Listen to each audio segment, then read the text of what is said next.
les venía comentando, queremos saber lo que la Biblia nos enseña cuando el alma se cansa. Y el día de hoy vivimos en una época en la que pocas veces se ha hablado tanto acerca de la salud mental como hasta ahora. ¿No es cierto? Basta con abrir nuestras redes sociales, escuchar un programa de radio o conversar con amigos para descubrir palabras como ansiedad, depresión, estrés, agotamiento emocional o burnout. Y estas palabras ahora forman parte del lenguaje cotidiano que tenemos. Entonces ya no son temas reservados solamente para especialistas, ¿no es cierto? Están presentes en nuestras familias, están presentes en nuestros lugares de trabajo, están presentes en los colegios, en las universidades y también en nuestras familias. Pero la iglesia no está exenta de eso. En la iglesia también está presente. Y en muchos sentidos eso es algo positivo, porque durante mucho tiempo hubo personas que sufrieron en silencio porque hablar de estas luchas que tenían era motivo de vergüenza. Y poco a poco hemos comprendido que el sufrimiento del alma es real y que no debe ser escondido ni minimizado. Sin embargo, junto con ese avance, ha surgido un desafío importante para la Iglesia.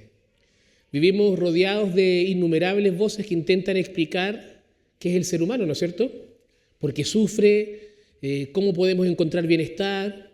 Y algunas de esas respuestas se pueden complementar, otras se contradicen profundamente. Y frente a ese escenario surge una pregunta que no podemos evitar. ¿Qué es lo que tiene que decir la Biblia en torno a todo esto? Y quizás algunos esperan encontrar en las Escrituras un capítulo titulado La salud mental, pero eso no va a ocurrir, ¿cierto? La Biblia nunca utiliza esa expresión, ni habla de depresión clínica, no habla de trastorno de ansiedad, no te habla de burnout usando esas palabras. Ahora, eso no significa que la Biblia guarde silencio sobre este sufrimiento humano. Significa más bien que habla de él utilizando un lenguaje diferente, mucho más amplio y me atrevería a decir que incluso mucho más profundo. La Biblia habla constantemente del alma, habla de corazones quebrantados, de espíritus abatidos, nos muestra hombres y mujeres que lloran hasta quedarse sin fuerzas, creyentes que atraviesan noches oscuras en las que Dios parece guardar silencio y siervos de Dios que también llegan al límite de sus fuerzas. Y de manera sorprendente también nos muestra al propio Hijo de Dios llorando, angustiado y profundamente afligido antes de ir a la cruz. Y esto debería llamar nuestra atención, porque si la Biblia dedica tanto tiempo y espacio a estas experiencias, entonces el sufrimiento del alma no puede ser un tema secundario para Dios.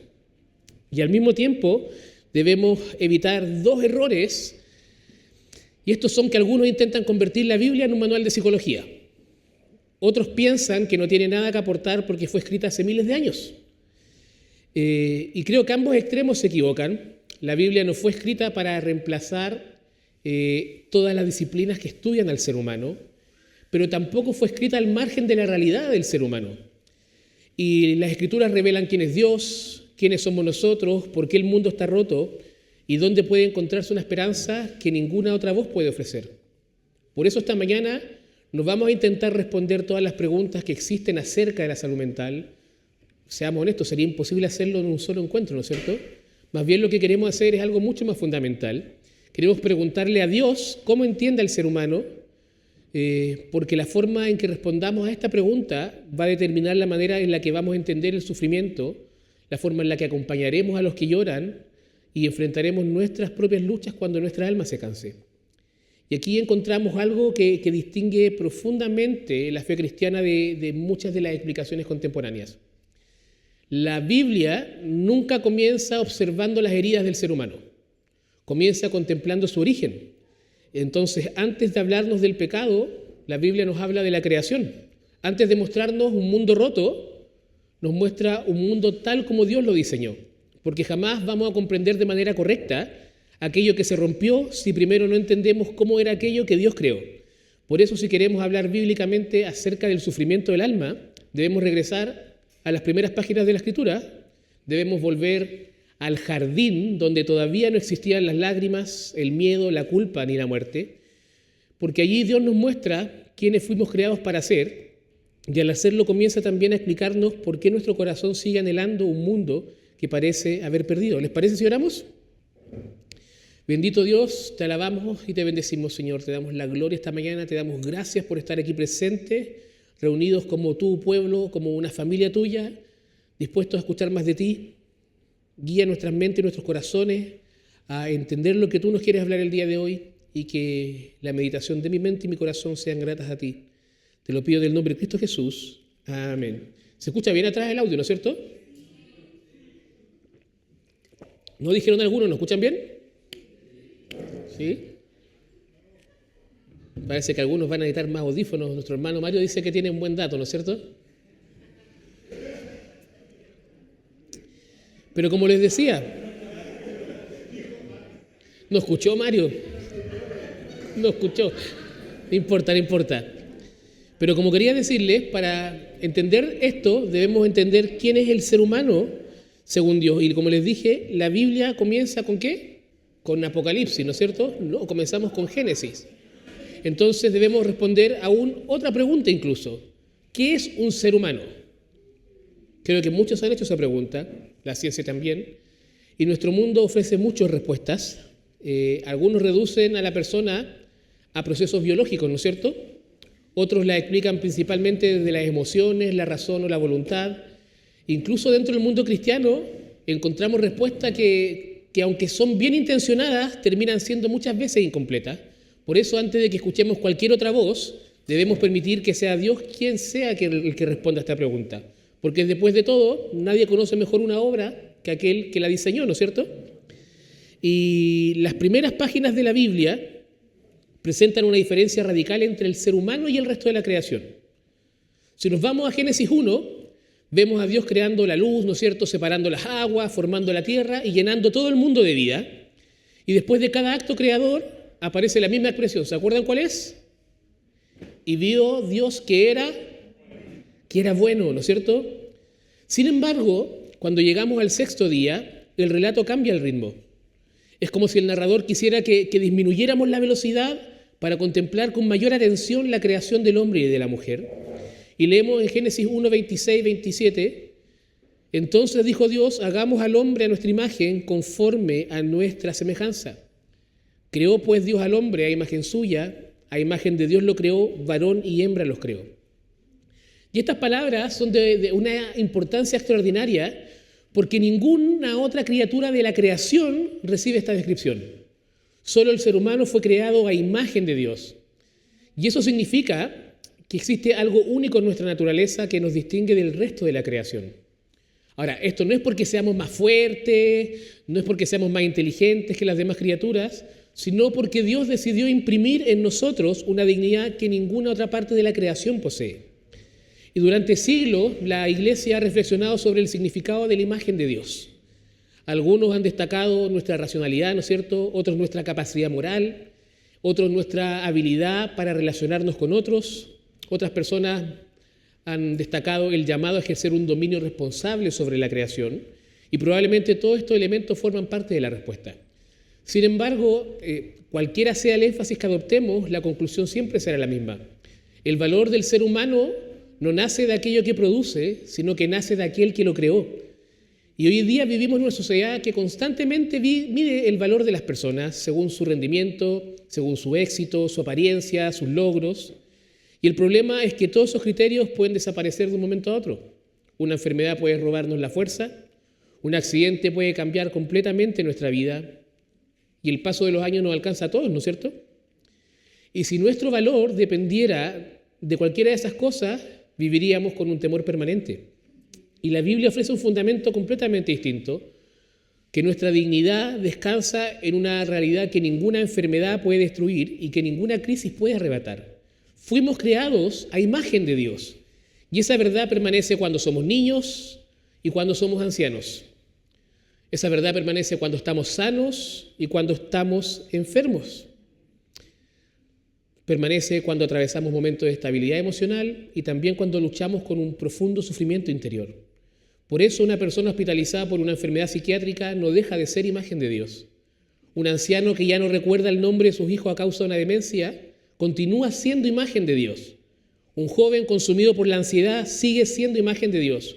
Un creyente que hoy incluso puede sentirse incapaz de levantarse de la cama continúa teniendo exactamente la misma dignidad delante de su Creador que el día que gozaba de plena salud. Y eso cambia completamente nuestra manera de mirar a quienes sufren. ¿Por qué? Porque dejamos de ver un diagnóstico para comenzar a ver a la persona. Dejamos de definir a alguien por la enfermedad que tiene para poder comenzar a definirlo por la mirada que Dios tiene sobre él. Michael Emlet es un consejero bíblico y él también es médico, y él señala que una de las primeras preguntas que solemos hacernos cuando conocemos a alguien que sufre es la siguiente. Nos preguntamos, ¿qué tiene esa persona? Y yo creo que es verdad. Nos preguntamos, ¿qué es lo que tiene? ¿Por qué? Porque queremos identificar el problema, queremos ponerle un nombre y clasificarlo. Sin embargo, el Evangelio nos invita a formular primero una pregunta diferente. La pregunta que nos invita a formularnos es, ¿quién es esta persona delante de Dios? Y parece un cambio pequeño, pero transforma por completo nuestra manera de acercarnos a los demás. Porque antes de ser una persona ansiosa, antes de ser una persona deprimida o alguien que lucha con pensamientos obsesivos, es una persona, es un hombre o una mujer creada a imagen del Señor. Y eso significa que merece ser tratado con dignidad, con respeto, con paciencia y con el amor que corresponde a alguien que refleja, aunque de manera imperfecta, la gloria de su Creador. Pero Génesis no solo nos enseña quiénes somos, también nos muestra cómo fuimos creados. Cuando vamos a Génesis 2, verso 7, dice, entonces el Señor Dios formó al hombre del polvo de la tierra y sopló en su nariz el aliento de vida. Y fue el hombre un ser viviente. Y este versículo reúne dos verdades que nunca debemos separar. Por un lado, dice que Dios forma al hombre del polvo de la tierra, ¿no es cierto? O sea, somos criaturas con un cuerpo y ese cuerpo no es un accidente, no es una prisión de la que debamos escapar. Forma parte del buen diseño de Dios. Necesitamos alimento, ¿no es cierto? Descanso, agua, sueño y necesitamos aire para vivir. Y por otro lado, Dios sopla en el hombre el aliento de vida.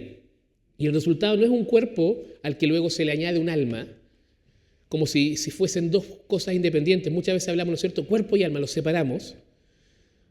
Pero Dios crea a una persona, a un ser viviente.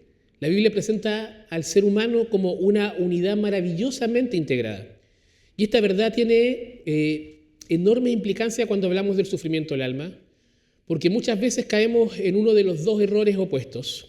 El primero consiste en reducir a una persona completamente a su dimensión biológica, ¿no es cierto?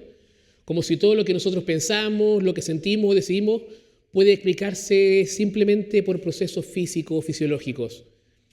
El segundo extremo es igual de peligroso, que consiste en ignorar la importancia del cuerpo y pensar que todos los problemas humanos son únicamente espirituales. De modo que cualquier sufrimiento termina recibiendo siempre la misma respuesta, ¿no es cierto? ¿Y cuál es? Ora más. Tienes que leer más la Biblia. Te falta tener más fe. Ten más fe. Edward Welch, que es un consejero bíblico, ha insistido durante años en que ambos extremos se alejan de la visión bíblica. Si reducimos a la persona únicamente a su biología, olvidamos que fuimos creados para vivir delante de Dios, con responsabilidades, con afectos, con deseos, con esperanza. Pero si ignoramos nuestra dimensión física, olvidamos también que Dios nos creó con un cuerpo y que ese cuerpo forma parte de nuestra identidad como criaturas. Y la Biblia nunca nos obliga a escoger entre el cuerpo y el alma. Nos enseña a reconocer que Dios creó a la persona completa y que toda ella le pertenece. Quizás por eso las Escrituras describen constantemente la profunda relación que existe entre nuestro cuerpo y nuestra vida interior. David escribe en el Salmo 32 que mientras cayó su pecado, ¿se acuerdan? Su cuerpo se consumía y sus fuerzas se secaban como el calor del verano. Más adelante, en el Salmo 42, confiesa que sus lágrimas han sido su alimento de día y de noche. La tristeza afecta incluso aquello que parece tan básico como el apetito. Y lo que hemos pasado por momentos de tristeza lo sabemos perfectamente. No tenemos ganas de comer, ¿no es cierto? No hay ánimo de prepararse ni siquiera un pan. Pasa. El libro de Proverbios afirma que el corazón alegre constituye buen remedio, pero el espíritu quebrantado seca los huesos. La Biblia jamás presenta estas realidades como si fuesen compartimientos separados. Dios sabe que lo que ocurre en el alma repercute en el cuerpo y que lo que ocurre en el cuerpo también influye en la vida del alma. Él nos creó y conoce mejor que nadie y conoce lo extraordinariamente complejo que somos como criaturas de Dios. Y aquí hay una verdad que es profundamente consoladora. Dios nunca se sorprende de nuestra fragilidad. Nosotros sí nos sorprendemos, Dios no. A nosotros nos desconcierta descubrir que un periodo prolongado de estrés puede agotarnos emocionalmente, que el duelo afecte nuestro cuerpo, que la falta de sueño altere nuestro ánimo o que una enfermedad física influya en nuestra manera de pensar y sentir. Pero Dios no se sorprende. Él nos formó del polvo de la tierra y conoce nuestras limitaciones mucho mejor que nosotros mismos. Y como dirá siglos más tarde el salmista, en el Salmo 103, verso 14, porque Él sabe de que estamos hechos, se acuerda de que solo somos polvo. Y esta no es una declaración de desprecio, sino que es una declaración de compasión. Dios nunca espera de nosotros algo incompatible con la naturaleza que Él mismo nos dio. Sabe que somos criaturas limitadas, somos frágiles, y precisamente por eso toda la historia de la redención será la historia de un Dios que decide acercarse con misericordia a sus criaturas que jamás han sido capaces ni serán capaces de sostenerse por sí mismas. Ahora la pregunta es, ¿qué salió mal? Si ese era el diseño de Dios, ¿qué salió mal? Porque después de contemplar este diseño surge una pregunta inevitable. Si Dios creó un mundo tan bueno, si el ser humano fue creado a su imagen y si todo cuanto Él había hecho era bueno en gran manera, ¿cómo llegamos al mundo que hoy conocemos? ¿Cómo pasamos de un jardín donde no existían las lágrimas, el miedo, la culpa ni la muerte a una realidad marcada por el sufrimiento? ¿Por qué existen las enfermedades, las guerras, el envejecimiento, el dolor? ¿Por qué incluso nuestra mente y nuestras emociones pueden experimentar un sentimiento, un sufrimiento tan profundo? Y la Biblia no evade estas preguntas, tampoco ofrece una explicación superficial. Él nos lleva nuevamente al principio porque es allí donde comienza a comprenderse la tragedia de toda la historia humana. Génesis 3. Vamos a Génesis 3. No es simplemente el relato de la primera desobediencia, es el relato de la fractura del universo. Con frecuencia reducimos la idea de que Adán y Eva comieron el fruto prohibido, ¿no es cierto? Y aunque eso es cierto, si pensamos únicamente en ese acto, vamos a cometer el riesgo de minimizar lo que realmente ocurrió. Porque lo que está en juego no es solamente un mandamiento quebrado, es la ruptura de la confianza entre la criatura y su creador. El ser humano decide que ya no necesita recibir de Dios la definición de lo que es bueno y lo que es malo, sino que el ser humano dice, yo puedo determinar por mí mismo lo que es bueno y lo que es malo. En otras palabras, el pecado no comienza con una acción, sino con un cambio en el corazón. Comienza cuando dejamos de confiar plenamente en la bondad de Dios. Y eso explica por qué la serpiente no inicia la conversación negando la existencia del Señor. Su estrategia fue mucho más sutil. Primero siembra la sospecha. Con que Dios les ha dicho, ¿no es cierto? Y luego insinúa que Dios está reteniendo algo bueno para ellos. Les hace creer que la obediencia es una pérdida y que la verdadera libertad consiste en independizarse del Creador.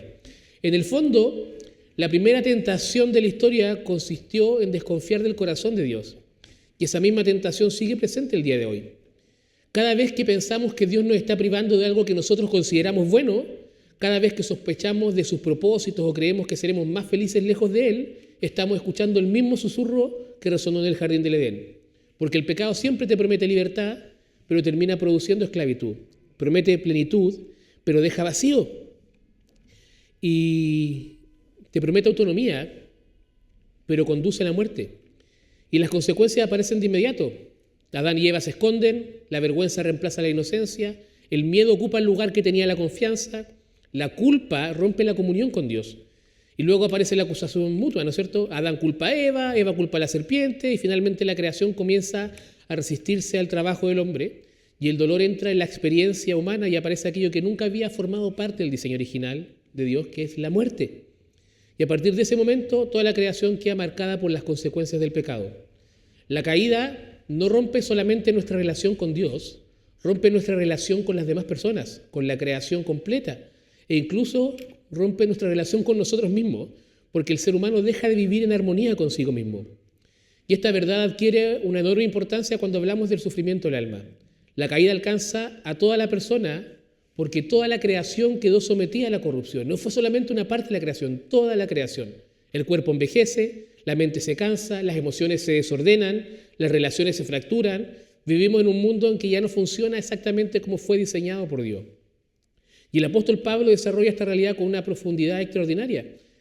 y lo dice en Romanos 8 cuando escribe, porque sabemos que la creación entera aún gime y sufre dolores de parto hasta ahora. Esto lo dice Pablo en Romanos 8:22. Y es impresionante la imagen que utiliza acá. ¿Cuántas mujeres acá han tenido algún parto? ¿Saben lo que es tener dolores de parto, no es cierto? ¿Sí? ¿Cuántos hombres han tenido un resfriado? También saben lo que los dolores de parto, ¿no es cierto? Pero quiero que entiendan esto. Esta es la imagen que está usando Pablo. Esta es la imagen que utiliza. El parto es ese dolor. No dice solamente que los seres humanos son los que están gimiendo. Dice que la creación está gimiendo con dolores de parto, esperando el día en que Dios complete definitivamente su obra de restauración. Y el día de hoy vivimos entre dos jardines. Miramos hacia atrás y recordamos el Edén perdido, ¿no es cierto? Miramos hacia adelante y esperamos la nueva creación prometida por Cristo. Pero mientras caminamos entre ambos jardines, seguimos experimentando las consecuencias de un mundo quebrantado. Y aquí encontramos una distinción fundamental. La Biblia diferencia cuidadosamente entre vivir en un mundo caído y sufrir como consecuencia directa de un pecado específico. Porque sí, existen sufrimientos que son consecuencia de nuestras propias decisiones pecaminosas, ¿no es cierto? Si yo, ¿cómo se llama?, le pongo el gorro a mi señora, me pillan y me separo de ella, no voy a estar diciendo que estoy sufriendo porque estoy en un mundo caído. Yo tomé la decisión, ¿no es cierto? Y los pecados que cometemos tienen consecuencias. Y eso es cierto. El pecado siempre deja heridas. Pero eso tampoco significa que todo sufrimiento puede explicarse encontrando un pecado detrás de él. Porque Jesús mismo corrige esta manera de pensar en Juan 9, cuando los discípulos le preguntan quién había pecado para que el hombre naciera ciego, ¿no es cierto? Y el Señor le responde, ni éste pecó, ni sus padres, sino que está ciego para que las obras de Dios se manifiesten en él. Jesús no está diciendo que ese hombre fuera perfecto, está enseñando que el sufrimiento no era el castigo directo por un pecado personal, sino que era una evidencia de que todavía vivimos en un mundo que espera restauración definitiva. Y esto es importante por la siguiente razón, y debería transformar profundamente la manera en la que como iglesia acompañamos a quienes sufren. Porque con demasiada frecuencia se ha cargado a personas con una culpa que Dios nunca les impuso, haciéndolas creer que si tuvieran más fe, dejarían de sufrir.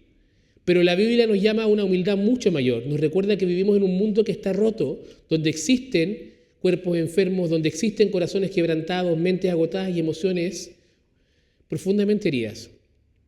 Siempre cuando vemos que alguien lo está pasando mal o está pasando algo, tratamos de pensar, algo tiene que haber hecho para que esté viviendo todo esto, ¿no es cierto? Algún pecado tiene que haber hecho. Y no es lo que dice la Biblia. Edward Welch, que les comenté anteriormente, hace una observación muy sutil y muy útil al recordarnos que nuestro cerebro también forma parte de la creación caída. Porque no es súper fácil para nosotros aceptar con facilidad que un corazón, que unos pulmones o una articulación puedan enfermar, ¿no es cierto? Sin embargo, muchas veces actuamos como si el cerebro estuviera exento de la misma realidad. Y no lo está. Y reconocerlo no significa reducir todo el sufrimiento a un problema biológico, ni tampoco negar la dimensión espiritual del ser humano. Significa tomar en serio la profundidad de la caída y la extraordinaria complejidad de las criaturas que Dios formó del polvo de la tierra. Y comprender esto cambia profundamente nuestra mirada. Dejamos de buscar culpables, dejamos de buscar, ¿qué fue lo que hizo esa persona que lo está pasando tan mal? Usamos la palabra muchas veces, será el karma, ¿no es cierto? Dejamos de buscar eso para comenzar a ofrecer compasión. Dejamos de formular respuestas rápidas para aprender a caminar junto a quienes sufren. Y precisamente por eso la Biblia no nos invita primero a encontrar una explicación para el dolor. Nos invita a mirar cómo Dios acompaña a hombres y mujeres reales que atravesaron noches profundas y oscuras. Porque cuando abrimos las Escrituras, descubrimos que incluso los creyentes más fieles conocieron el cansancio del alma. Y por eso primero déjenme hablarles sobre Job. El primer hombre que encontramos en este recorrido es Job. Y si existe un libro de la Biblia que nos enseña cómo mira Dios el dolor del alma, ese libro es Job, ¿no es cierto? Cuando alguien lo está pasando mal, ¿qué te dicen normalmente en la iglesia? Lee Job, ¿o no? Y con demasiada frecuencia lo recordamos únicamente como un hombre extremadamente paciente, ¿no es cierto?, que perseveró, pero esa no es la imagen, no es la primera imagen que las Escrituras quieren que se graben en nuestra memoria. Antes de hablarnos de su perseverancia, la Biblia nos invita a entrar en la vida de un hombre cuya alma quedó profundamente quebrantada. Piensen esto, en muy poco tiempo Job perdió prácticamente todo aquello que daba estabilidad a su existencia. Perdió sus bienes, perdió su posición y en un solo día perdió a sus 10 hijos. Poco después su cuerpo quedó cubierto de llagas dolorosas desde la planta de los pies hasta la cabeza y el hombre respetado por todos terminó sentado sobre la ceniza intentando aliviar un dolor que parecía no darle tregua. Pero el libro quiere que miremos más allá de esas tragedias visibles. Lo más importante no es solo lo que le ocurrió a Job o a su alrededor, sino lo que comenzó a ocurrir dentro de él. La Biblia no solo nos muestra a un hombre que sufrió mucho, nos muestra a un creyente cuyo mundo interior quedó completamente devastado. Y cuando Job finalmente rompe el silencio, sus primeras palabras sorprenden por su intensidad. Ahí dice, perezca el día en que yo nací.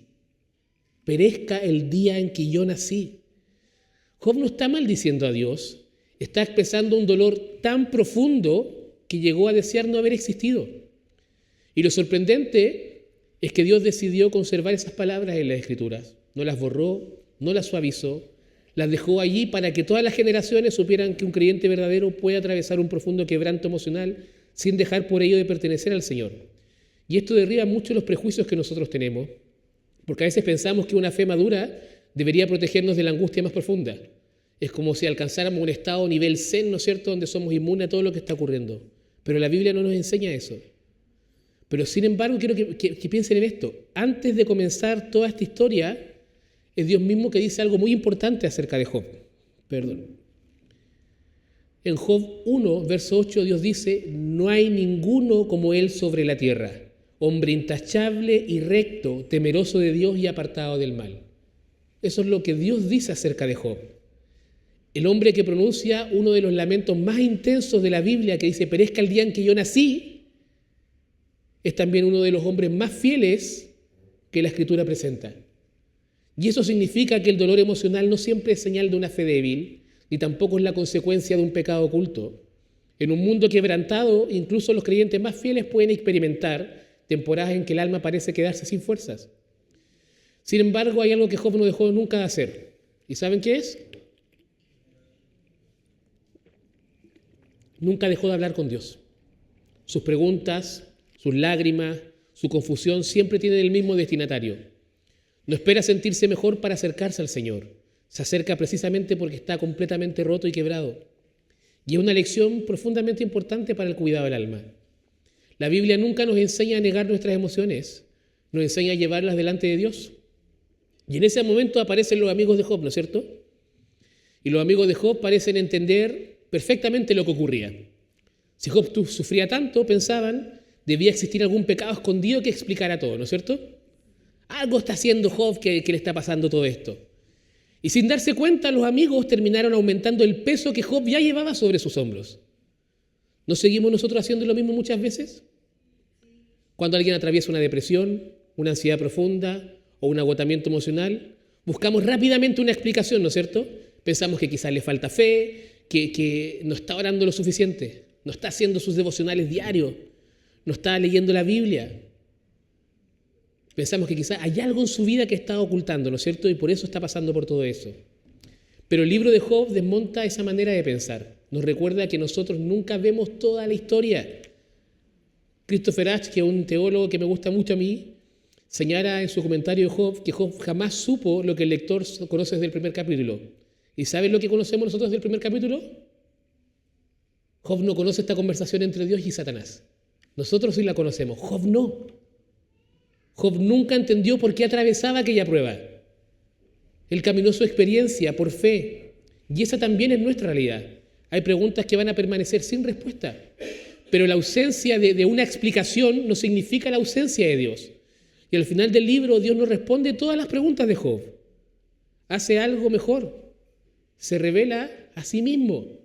Job descubre que la mayor necesidad de su alma no era comprenderlo todo, sino que era volver a contemplar al Dios que nunca había dejado de sostenerlo. Y eso transforma nuestra manera de acompañar a quienes luchan con su salud mental. Porque nuestra tarea no es ofrecer respuestas rápidas, sino hacer presente el amor de Dios, escuchar antes de hablar, permanecer antes de explicar, porque el alma cansada no siempre necesita una explicación inmediata, pero lo que sí siempre necesita es compañía. Y después de contemplar la historia de Job, las Escrituras nos conducen hasta un hombre completamente diferente. Si Job nos enseñó lo que el creyente puede experimentar como un profundo quebranto emocional sin dejar de pertenecer a Dios, David nos muestra qué hacer cuando ese quebranto comienza a instalarse en nuestro corazón. Porque una cosa es reconocer que el alma puede cansarse, ¿no es cierto? Y otra muy distinta es aprender a cuidarla. Y quizás no exista nadie en toda la Biblia que nos enseñe tanto de eso como David. Cuando pensamos en David, ¿de qué nos acordamos normalmente? David y Goliat, ¿no es cierto?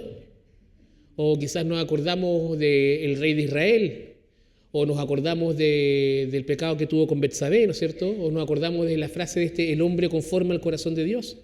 Y todo esto es cierto, pero también fue un hombre que conoció el miedo, que conoció la persecución, la traición, la culpa, conoció el dolor de perder un hijo, y su vida estuvo marcada por grandes victorias, pero también por noches muy oscuras.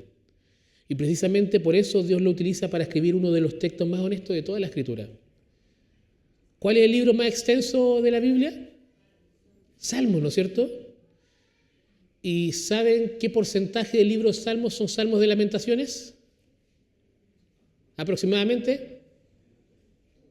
¿No? ¿Cuántos salmos son? 150. Más o menos un tercio de los salmos son salmos de lamentaciones. Si Dios hubiera querido enseñarnos únicamente doctrina, probablemente habría inspirado muchos más libros como Romanos. Pero quiso hacer algo más, quiso enseñarnos no solamente qué creer, sino también cómo vivir delante de Él. Y cuando nuestras emociones parecen desbordarnos, por eso Dios nos dio los salmos. En aquellos salmos encontramos palabras para la alegría y gratitud, pero también encontramos palabras para el miedo, la culpa, la tristeza, la ansiedad, el cansancio. Es como si Dios nos dijera, oye, cuando ya no encuentres palabras para hablar conmigo, toma, aquí tienes las mías. Y eso ya nos enseña algo profundamente importante. Dios nunca esperó que sus hijos escondieran sus emociones.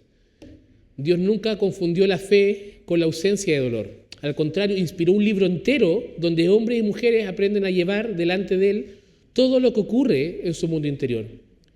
Y quizás, como les dije en un principio, uno de los ejemplos más conocidos se encuentra en el Salmo 42. Si tienen sus Biblias ahí, la quieren abrir o buscar. Salmo 42.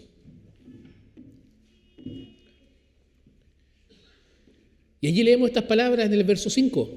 ¿Por qué te abates, alma mía, y por qué te turbas dentro de mí? Espera en Dios, pues he de alabarlo otra vez por la salvación de su presencia. Muchas veces pasamos muy rápido por este versículo que no alcanzamos a notar lo extraordinario que está ocurriendo. Y no sé si se dieron cuenta ustedes ahora. David no está predicando a una multitud. Fíjese que David tampoco está escribiendo un tratado de teología, está teniendo una conversación consigo mismo. Su alma está abatida y él no intenta negarlo, no aparenta una fortaleza que no siente, no piensa que un creyente no debería experimentar semejante tristeza. Lo primero que hace es reconocer con honestidad el estado de su corazón y le habla a su alma. Y eso ya constituye una enorme enseñanza para nosotros. El cuidado del alma comienza con honestidad. Dios nunca nos invita a acercarnos a Él con una versión maquillada de nosotros mismos. Nos recibe tal como estamos porque Él conoce nuestro corazón mucho mejor que lo que nosotros mismos lo conocemos. Pero David no se queda únicamente describiendo lo que siente. Después de reconocer el estado de su alma, comienza a hablarle y le dice, espera en Dios, espera en Dios. Y es una escena profundamente hermosa porque David no permite que su tristeza tenga la última palabra. Tampoco la ignora, lleva sus emociones delante de la verdad de Dios y deja que esa verdad vuelva a orientar su corazón. Martin Lloyd-Jones tiene un libro que se llama Depresión Espiritual y hace una observación que ha ayudado a muchas generaciones de creyentes. Dice que uno de nuestros mayores problemas consiste en que pasamos demasiado tiempo escuchándonos y muy poco tiempo hablándonos. Y si somos sinceros, probablemente sabemos lo que esto significa. Nuestra mente mantiene una conversación permanente con nosotros mismos, aunque no nos demos cuenta. Recordamos errores del pasado, ¿no es cierto? Imaginamos problemas que todavía no existen. Revivimos heridas antiguas y alimentamos nuestros temores. Y poco a poco, esa voz interior termina interpretando nuestra realidad. Y eso es precisamente lo que David interrumpe. No porque sus emociones sean falsas, sino porque sabe que ellas por sí solas no pueden convertirse en la autoridad que gobierne su vida. Les recuerda quién es Dios, les recuerda que todavía existe esperanza, les recuerda que el Señor sigue siendo siempre digno de confianza, incluso cuando el corazón no logra sentir esa paz. Y aquí encontramos un equilibrio que la Biblia mantiene de manera admirable y que en nuestra cultura suele perderse con facilidad. Algunos piensan que la madurez espiritual consiste en ignorar las emociones, como si el miedo o la tristeza o la ansiedad fueran señales de poca fe. Otros, en cambio, creen que las emociones siempre tienen toda la razón y que debemos seguir nuestras emociones sin cuestionarlas, ¿no es cierto? Sigue lo que dice tu corazón. La Escritura no nos enseña ninguna de estas dos cosas. Las emociones forman parte de la humanidad que Dios creó, son reales y deben ser escuchadas, pero necesitan ser iluminadas por la verdad de Dios para no convertirse en las únicas intérpretes de nuestra vida. Y eso es exactamente lo que hace David. Escucha honestamente el estado de su corazón, pero no permite que su corazón tenga la última palabra. ¿Qué hace? Lleva todo esto delante del Señor y aprende a mirar su realidad desde la fidelidad del Señor y no únicamente desde el peso de sus circunstancias. Y quizás aquí conviene detenernos por un momento y preguntarnos qué hacemos nosotros cuando el alma comienza a cansarse. ¿Qué hacemos nosotros? Piensa un momento. ¿Qué haces cuando tu alma parece cansarse? Algunos nos aislamos. Otros quizás llenamos cada minuto de nuestra vida con actividades para no pensar. Algunos buscamos cualquier distracción que silencie por un momento nuestra ansiedad. Algunos se refugian en las drogas, otros en el alcohol, pero queremos acallar esa voz que escuchamos en nuestra cabeza. Otros quizás podemos fingir que todo está bien porque tenemos miedo de que alguien cuestione nuestra fe si se reconoce nuestra lucha. No, mejor digo que estoy bien porque si digo que estoy pasando un mal momento me van a cuestionar que soy un mal cristiano porque estoy teniendo poca fe y estoy pasando por un momento difícil. Muy pocos hacemos lo que hace David. Y no solamente lo que hace acá, sino lo que David hizo una y otra vez, convertir el estado de nuestra alma en una conversación sincera con Dios. Quizás por eso los salmos siguen consolando al pueblo de Dios después de tantos siglos. Nos recuerdan que el Señor nunca exigió que dejáramos de ser humanos para acercarnos a Él. Él nos invita a llevar delante de su presencia nuestras alegrías, nuestras lágrimas, nuestras certezas, nuestras dudas, nuestra gratitud, y también nos invita a llevar delante de Él nuestro cansancio. Porque el cuidado del alma no comienza cuando nosotros dejamos de sentir, comienza cuando aprendemos a llevar todo lo que sentimos delante de un Dios que cuida de nosotros. Pero todavía hay una pregunta más difícil aún. ¿Qué ocurre cuando hacemos todo eso y aún así la oscuridad parece no desaparecer?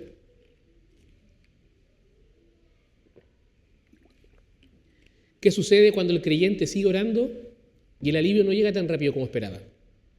¿No es cierto? Y sorprendentemente la Biblia también tiene palabras para esos momentos. Y para encontrarla debemos escuchar ahora la voz de un hombre cuyo salmo termina con una frase que a primera vista parece desconcertante. Mis únicos amigos son las tinieblas. Salmo 88. Por eso les digo, después de escuchar a David surge esta pregunta. ¿Qué ocurre cuando hacemos todo y aún así la oscuridad permanece? ¿Qué pasa cuando seguimos orando, seguimos confiando y seguimos llevando nuestro corazón delante de Dios, pero el alivio no llega cuando nosotros esperábamos? Y la Biblia no evita esta pregunta. Decidió responderla con uno de los salmos más sorprendentes de toda la Escritura. Y si soy honesto, confieso que durante muchos años este salmo, el Salmo 88, me incomodaba profundamente. Porque cada vez que lo leía esperaba encontrar el mismo desenlace que aparece en otros salmos. Pensaba que al llegar a los últimos versos, el salmista volvería a levantar la mirada y terminaría diciendo, pero yo confiaré en el Señor. O, Él escuchó mi oración. Sin embargo, ese momento nunca llega. El salmo concluye con estas palabras. Has alejado de mí a mis amigos y compañeros, mis conocidos ahora están en tinieblas, según la versión NBLA. Y ahí termina, sin un cambio de ánimo, sin una resolución aparente, sin un final que alivie la tensión que se ha acumulado durante toda la oración. Por eso quizás me incomoda. ¿Por qué Dios dejó o decidió dejar un salmo así dentro de las Escrituras? porque sabía que habría hijos suyos que atravesarían temporadas en las que la mejoría no llegaría de inmediato. Sabía que algunos seguirían luchando durante mucho tiempo con la tristeza, con el agotamiento, con la ansiedad o con una profunda oscuridad interior. Y en lugar de esconder esa realidad, decidió darle un lugar dentro de su propia palabra. Y detengámonos un momento a pensar lo que eso significa. El himnario, inspirado por Dios, contiene una canción que termina en la oscuridad. Eso quiere decir que el Señor no solamente nos dio palabras para los días en que la esperanza parece rebosar, sino también para aquellos momentos en que apenas tenemos fuerzas. E incluso que apenas tenemos fuerzas para seguir orando. Y la Biblia no ignora la realidad de quienes continúan luchando con su salud mental. Tampoco les exige fingir que todo está bien. Les da una voz y les recuerda que incluso ese clamor tiene un lugar delante del Señor. Pero hay un detalle que nunca debemos pasar por alto. Antes de expresar toda su angustia, en el versículo 1 del Salmo 88, Emán comienza diciendo: «Oh Señor, Dios de mi salvación, de día y de noche he clamado delante de ti». Y eso significa que la oscuridad no apagó su fe. Sigue llamando a Dios el Dios de mi salvación. Sigue orando, sigue clamando, su alma está profundamente cansada, pero todavía sabe a quién dirigir su voz. Y eso cambia completamente la manera en la que entendemos la salud mental desde una perspectiva bíblica. Porque les dije, muchas veces pensamos que la fe siempre se manifiesta con fortaleza, con serenidad y optimismo. Pero el Salmo 88 nos muestra otra realidad. A veces la fe simplemente consiste en seguir hablando con Dios cuando ya no quedan fuerzas para hacer mucho más. No es una fe espectacular, no es una fe triunfalista, es una fe que apenas puede sostenerse, pero que aún así se niega a soltar la mano del Señor. Otro consejero cristiano, David Paulison, escribió que el lamento cristiano nunca consiste en alejarse de Dios por causa del sufrimiento, sino en correr hacia Dios precisamente con ese sufrimiento. Y eso es exactamente lo que hace Emán. No entiende lo que está viviendo, no siente alivio, no puede ver el final de la noche, pero continúa llevando su corazón delante de Dios. Y su oración nos recuerda que la ausencia de mejoría no significa ausencia de fe. Hay creyentes que aman profundamente al Señor y sin embargo todavía continúan librando largas batallas en su mundo interior. Y quizás aquí también deberíamos examinarnos como iglesia, porque nos resulta fácil celebrar los testimonios de quienes encontraron una restauración rápida, ¿no es cierto? Oramos por algo, alguien se mejoró y celebramos. Pero muchas veces no sabemos acompañar a quienes siguen luchando después de meses o incluso años. Nos sentimos incómodos porque no tenemos las respuestas inmediatas. Intentamos explicar lo que quizás solo necesita ser acompañado. Sin embargo, Dios nunca hizo eso con Emán. No borró este salmo de las Escrituras, no eliminó sus preguntas, no le pidió que regresara cuando recuperara el ánimo. Conservó sus palabras para que todos supiéramos que incluso quien sigue atravesando una noche larga continúa siendo escuchado por Dios. Y eso también transforma nuestra manera de cuidar a quienes caminan a nuestro lado.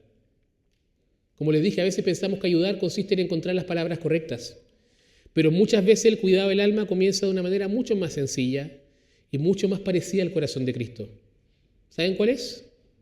Permaneciendo al lado del que sufre, escuchando sin apresurarnos a responder, orando sin exigir resultados inmediatos, recordándole a la persona con nuestra presencia que aunque la noche parezca interminable, Dios no ha dejado de caminar con él.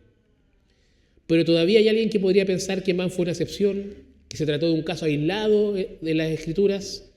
Sin embargo, la Biblia nos presenta a un hombre escogido por Dios desde antes de nacer, llamado a anunciar su palabra a las naciones, cuya fidelidad jamás estuvo en duda, y aún así llegó a pronunciar una de las palabras más dolorosas registradas en toda la Escritura.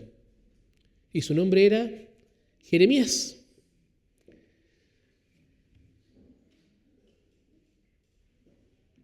Hay ocasiones en que el alma no se cansa porque haya dejado de amar a Dios. Se cansa precisamente porque ama profundamente aquello que Dios ama. Jeremías no fue un creyente mediocre, no fue un hombre espiritualmente descuidado. Desde antes de nacer había sido apartado por Dios para una misión muy especial. El Señor le dice en Jeremías 1:5, antes de que yo te formara en el seno materno te conocí, y antes de que nacieras te consagré y te puse por profeta a las naciones. Y es un privilegio extraordinario pero también una responsabilidad muy pesada. Y su ministerio consistió en anunciar un mensaje que casi nadie quería escuchar. Durante años llamó al pueblo al arrepentimiento, advirtió sobre el juicio que se acercaba y rogó que volvieran al Señor. Sin embargo, en lugar de gratitud encontró rechazo, fue ridiculizado, golpeado, encarcelado, fue acusado de traidor, sus escritos fueron quemados, sus amigos lo abandonaron e incluso su propia familia conspiró contra él. Y con frecuencia admiramos su fidelidad, pero olvidamos el enorme desgaste emocional que produjo una vida así. Quizás por eso Jeremías pasó a la historia como el profeta llorón. Y ese nombre de profeta llorón puede llevarnos a una conclusión completamente equivocada. Jeremías no lloraba porque fuera débil. Lloraba porque su corazón había aprendido a amar lo mismo que Dios amaba. Le dolía ver el pecado de su pueblo, le dolía contemplar las consecuencias de su rebeldía, le dolía anunciar un juicio que nadie quería escuchar. Y su ministerio nunca fue simplemente un trabajo, era una carga que llevaba todos los días delante del Señor. Y hay un momento especialmente impactante, después de haber sido golpeado y humillado por anunciar la palabra de Dios. Jeremías llega a decir en Jeremías 20:14, maldito el día en que nací, el día en que mi madre me dio a luz, no sea bendito. Y es imposible leer estas palabras sin detenerse. No las pronuncia un incrédulo, no las dice un falso profeta, las dice uno de los siervos más fieles de todo el Antiguo Testamento. Y eso debería volvernos mucho más prudentes cuando acompañamos a personas emocionalmente agotadas. La intensidad del dolor no siempre revela una fe pequeña. Muchas veces revela un corazón que ha soportado cargas muy pesadas durante demasiado tiempo. Jeremías nos recuerda que el agotamiento del alma no siempre nace del pecado, a veces nace del amor. Cuanto más aprendemos a amar a las personas, más nos duele verlas sufrir, más nos duele el pecado. Cuando aprendemos a amar más la verdad, nos duele la mentira. Cuando más aprendemos a servir, más experimentamos el peso de llevar las cargas de otros. Y esto también corrige una idea muy común dentro de la iglesia. A veces pensamos que quienes sirven al Señor deberían ser los más fuertes emocionalmente, como si los pastores, los líderes, maestros o misioneros nunca pudieran cansarse ni fatigarse. Esperamos que siempre tengan todas las respuestas, que siempre estén disponibles, que siempre estén bien. Pero la Biblia nunca presenta a sus siervos de esa manera, porque antes de ser líderes, seguimos siendo ovejas que necesitamos al buen pastor. Como les dije, esperemos que siempre estén disponibles, pero necesitamos ser cuidados por la gracia de Dios, todos los que servimos. Christopher H. observa que la fidelidad del Señor no siempre conduce al éxito visible. Muchas veces conduce al rechazo. Jeremías predicó durante años con muy pocos resultados aparentes. Si evaluáramos el ministerio de Jeremías con criterios humanos, concluiríamos que su ministerio fue un fracaso. Sin embargo, delante de Dios fue extraordinariamente exitoso, porque el verdadero éxito nunca se mide primero por los resultados, sino que se mide por la fidelidad. Y esa verdad también nos libera. Vivimos en una cultura que está obsesionada con el rendimiento, incluso dentro de la iglesia. Quizá hay personas acá que puedan pensar que su valor depende de cuánto es lo que hacen para Dios. Entonces, ¿qué hacemos? Servimos cada vez más, pero descansamos cada vez menos. Queremos cuidar a todos mientras dejamos de cuidar nuestra propia alma. Y Jeremías nos recuerda que Dios nunca llamó a sus siervos a convertirse en máquinas espirituales. Los llamó a permanecer cerca de Él. Por eso resultan tan valiosas las llamadas confesiones de Jeremías, porque Jeremías ahí no esconde su cansancio ni su frustración. Abre completamente su corazón delante de Dios. Y en medio de esa lucha encontramos una frase que explica por qué nunca abandonó su llamado. Cuando quizás todo decía, aquí me tengo que rendir, no abandonó su llamado. En Jeremías 29 dice, había en mi corazón como un fuego ardiente encerrado en mis huesos. Traté de resistirlo, pero no pude.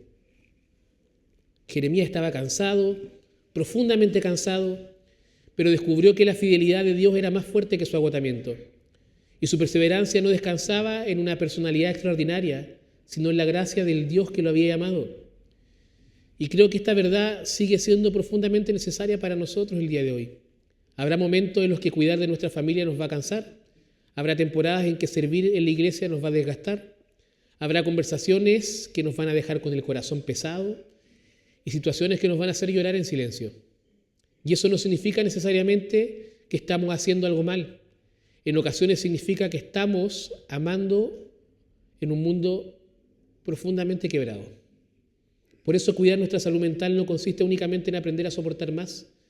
También implica reconocer nuestros límites, descansar en la gracia de Dios y recordar que solo Cristo puede llevar el peso de salvar al mundo. Nosotros no fuimos llamados a ser salvadores, fuimos llamados a servir con fidelidad. Y precisamente cuando hablamos de agotamiento, la Biblia nos conduce hasta un hombre cuya historia rompe otro de nuestros prejuicios. Porque existe un cansancio que puede aparecer incluso después de los momentos de mayor éxito espiritual. Y nadie ilustra mejor esta realidad que Elías. Después de una de las victorias más extraordinarias registradas en la Escritura, su alma llegó a un punto de colapso que nos va a mostrar algo maravilloso. Cómo Dios cuida a sus hijos cuando ya no les quedan fuerzas para seguir caminando. Como les dije, esta forma de cansancio del alma quizás es alguna que muchos conocemos bastante bien. No aparece después del fracaso, sino precisamente después de haber dado todo lo que teníamos. Es el agotamiento que llega cuando hemos luchado durante mucho tiempo, cuando hemos servido con todas nuestras fuerzas y de pronto descubrimos que ya no nos queda nada más para entregar. Y como les dije, nadie ilustra mejor esta realidad que Elías. Y esta historia se encuentra en 1 Reyes 18 y 19. Israel había sido arrastrado a la idolatría bajo el reinado de Acab y de Jezabel. Entonces Elías desafía a los profetas de Baal en el monte Carmelo, se levantan, ¿no es cierto?, 2 altares, se preparan 2 sacrificios y se establece una condición súper sencilla. El verdadero Dios responderá enviando fuego del cielo. Y durante horas los profetas de Baal claman, gritan, se hieren a sí mismos. ¿Pero qué pasa? Absolutamente nada. Y finalmente llega el turno de Elías. Y Elías reconstruye el altar del Señor, lo empapa con agua para que nadie atribuya el milagro a un engaño humano. Y es una oración sorprendentemente breve. Y entonces, ¿qué pasa? El fuego del Señor desciende y consume el sacrificio. La leña consume las piedras, el polvo e incluso el agua de la zanja. ¿Y qué pasa con el pueblo? Cae de rostro en tierra proclamando: el Señor, Él es Dios. El Señor, Él es Dios, en 1 Reyes 18:39. Y si alguna vez existió un momento para sentirse espiritualmente fuerte, era este, ¿no es cierto? El Señor demostrando su poder. Elías solo contra todos los profetas de Baal, mostrando que el Señor es Dios. Sin embargo, el siguiente capítulo comienza de una manera completamente inesperada. Jezabel envía un mensaje amenazando con quitarle la vida. Le envía un ejército, no ordena capturarlo, solo le envía un mensajero. Y el mismo hombre que había permanecido firme frente a cientos de falsos profetas, ahora huye aterrorizado hacia el desierto. ¿Cómo es posible un cambio tan brusco? Porque Elías seguía siendo un ser humano. Con demasiada frecuencia nosotros imaginamos que una gran experiencia espiritual nos va a hacer inmune al cansancio. Pensamos que después de una victoria, de un retiro, ¿no es cierto?, salimos de cursillo, salimos de algún retiro o de alguna temporada especialmente fructífera en el ministerio, ya nos volveremos a sentirnos débiles, ¿no es cierto? Y cantamos: no vuelvo atrás, ¿no es cierto? Nos sentimos firmes. Pero la Biblia nunca te promete algo así. De hecho, muchas veces ocurre exactamente lo contrario. Después de largos periodos de tensión física, emocional y espiritual, el cuerpo y el alma terminan pasando la cuenta. Y esto es importante para nuestro tema el día de hoy. El problema de Elías no comenzó porque hubiera desobedecido a Dios, comenzó precisamente después de haber sido extraordinariamente fiel. Había enfrentado al rey, había soportado años de soledad, había atravesado una sequía larguísima y acababa de vivir uno de los momentos más intensos de toda su vida. El agotamiento no era la evidencia de un corazón frío, era la evidencia de un hombre que había llegado al límite de sus fuerzas. Y cuando finalmente llega al desierto, hace una oración que estremece por su honestidad. Está en 1 Reyes 19:4, él dice: basta ya, Señor, toma mi vida, porque yo no soy mejor que mis padres. Y al igual que con Jeremías, quizás estas palabras deberían detenernos. No las pronuncia un hombre, como les dije, apartado de Dios, las pronuncia uno de los profetas más grandes de Israel, ¿no es cierto? El mismo hombre que unas horas antes había visto descender fuego del cielo, ahora reconoce que ya no puede seguir adelante. Y aquí aparece uno de los retratos para mí más hermosos del corazón de Dios en toda la Escritura. ¿Cómo responde el Señor? Quizás esperaríamos una reprensión, porque quizás nosotros lo que haríamos. Oye, ¿cómo se te ocurre después de esto venir a decirme esa barbaridad? ¿No viste cómo Dios se manifestó y mira lo que estáis haciendo? Quizás esperaríamos un llamado al arrepentimiento. Arrepiéntete. Tienes que confiar más en el Señor. Pero Dios hace algo completamente distinto. Elías se queda dormido bajo un arbusto y un ángel lo despierta y simplemente le dice, levántate y come. Eso es todo. Come. Y después vuelve a dormir. Y el ángel regresa por segunda vez y nuevamente le dice, levántate y come, porque es muy largo el camino que te espera. Y solo después de que Elías había descansado, había recuperado algo de fuerzas, Dios comienza a hablar con él. Y siempre me ha parecido profundamente significativa esa secuencia, porque antes de corregir a Elías, Dios cuida de Elías. Antes de hacerle preguntas, alimenta su cuerpo. Antes de recordarle su llamado, le permite descansar. Dios sabe en ese momento que su siervo no necesita primero una explicación, primero necesita recuperar fuerzas para poder escucharla. Y qué diferente es eso de nuestra forma de actuar. Como le dije, vivimos en una cultura que glorifica el rendimiento. Descansamos solamente cuando ya no damos más. Incluso dentro de la iglesia podemos llegar a pensar que detenernos es una señal de debilidad. Sin embargo, Dios trata a Elías con una ternura sorprendente. Le recuerda que sigue siendo una criatura, que tiene un cuerpo que necesita ser alimentado, que tiene una mente que necesita descanso y un alma que necesita ser restaurada. Y eso no significa que todo agotamiento sea únicamente físico. Sabemos que la lucha de Elías era mucho más profunda. Pero sí nos recuerda que Dios jamás desprecia nuestra fragilidad. Él conoce cuáles son nuestras limitaciones mejor que nosotros mismos y sabe que muchas veces el cansancio físico, emocional y espiritual termina mezclándose de una manera que no podemos separar con facilidad. Christopher Ash observa que este episodio nos muestra a un Dios extraordinariamente paciente. No exige una recuperación inmediata, no apresura a su siervo, camina con él paso a paso. Primero descanso, luego alimento, luego una conversación y finalmente una nueva comisión. Dios no trata a Elías como una herramienta averiada que necesita volver a producir cuanto antes. Lo trata como un hijo amado que necesita ser restaurado. Y después de caminar 40 días hasta Horeb, Elías entra en una cueva. Y allí el Señor le pregunta, ¿qué haces aquí, Elías? En 1 Reyes 19:9. Dios no necesita información, pero Él quería que su siervo volviera a abrirle el corazón. Y Elías responde convencido de que ha quedado completamente solo, porque así interpreta su realidad. Estoy solo. Pero Dios le muestra que todavía había 7.000 personas que no habían doblado sus rodillas delante de Baal. ¿Y qué pasó con Elías? El agotamiento había reducido su mirada. Su cansancio era real, su dolor era real, pero no toda su interpretación de la realidad era correcta. ¿No nos pasa esto también a nosotros? Cuando el alma está profundamente cansada, comenzamos a pensar que estamos solos, que nada va a cambiar o que Dios ha dejado de obrar. Pensamos eso, porque estamos tan sumidos que nuestra visión se estrecha. Y sin embargo el Señor sigue trabajando incluso cuando nosotros no somos capaces de verlo. Y notemos además que Dios no corrige a Elías con dureza.